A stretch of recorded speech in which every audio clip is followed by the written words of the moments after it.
Hey there, welcome back to 7-Minute Books. I'm Sam, and today we're talking about a book that absolutely blew my mind.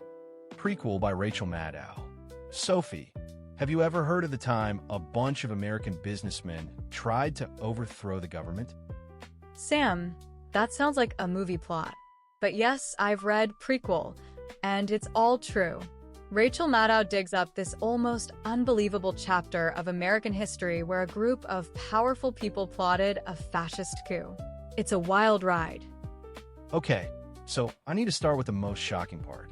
There was this plan in 1934 to march on Washington with a private army of 500,000 veterans, and they wanted to install a fascist dictator. I couldn't believe it. Right, that's the business plot. They approached a retired Marine general named Smedley Butler. He was a war hero, super popular. They offered him a ton of money to lead this coup against FDR. And instead of taking the money, Butler goes straight to Congress and exposes the whole thing. That takes guts. I honestly don't know if I'd have that kind of integrity. He was a true patriot. But here's the thing, the plot was real, but it got buried. The press, owned by many of the same businessmen, downplayed it. Nobody was charged. It became a footnote. So they just got away with it? That's insane. And Maddow argues that this emboldened them. They didn't stop. They just changed tactics. Exactly. They moved from a military coup to a cultural one. They poured money into a massive propaganda machine. They bought radio stations, newspapers, magazines. They created this whole parallel media ecosystem. And the goal was to convince Americans that the real threat wasn't Hitler, but FDR and this so-called Jewish conspiracy.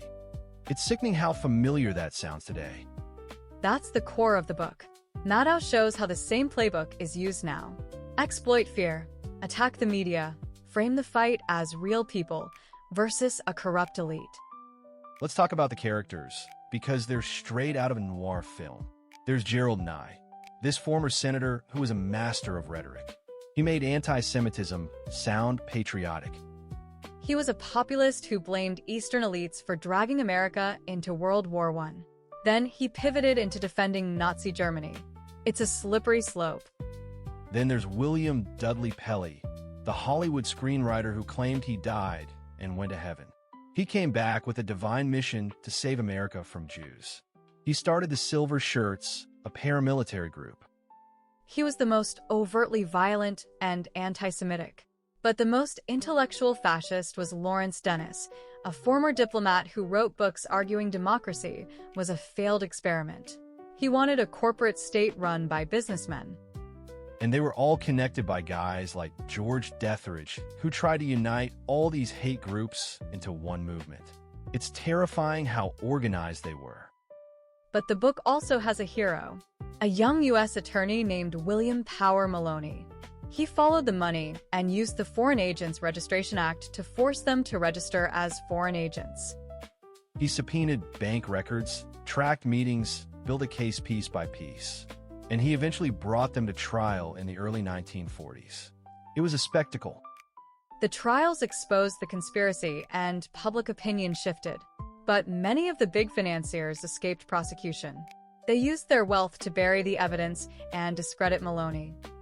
So it was a partial victory. But Maddow's point is that it was still a victory. The plot failed because of a few courageous people, and that shows democracy can work. But it requires vigilance. The fight is never over. That's the warning of the book. For me, the takeaway is that the biggest threat to American freedom has often come from within. It's not always foreign enemies.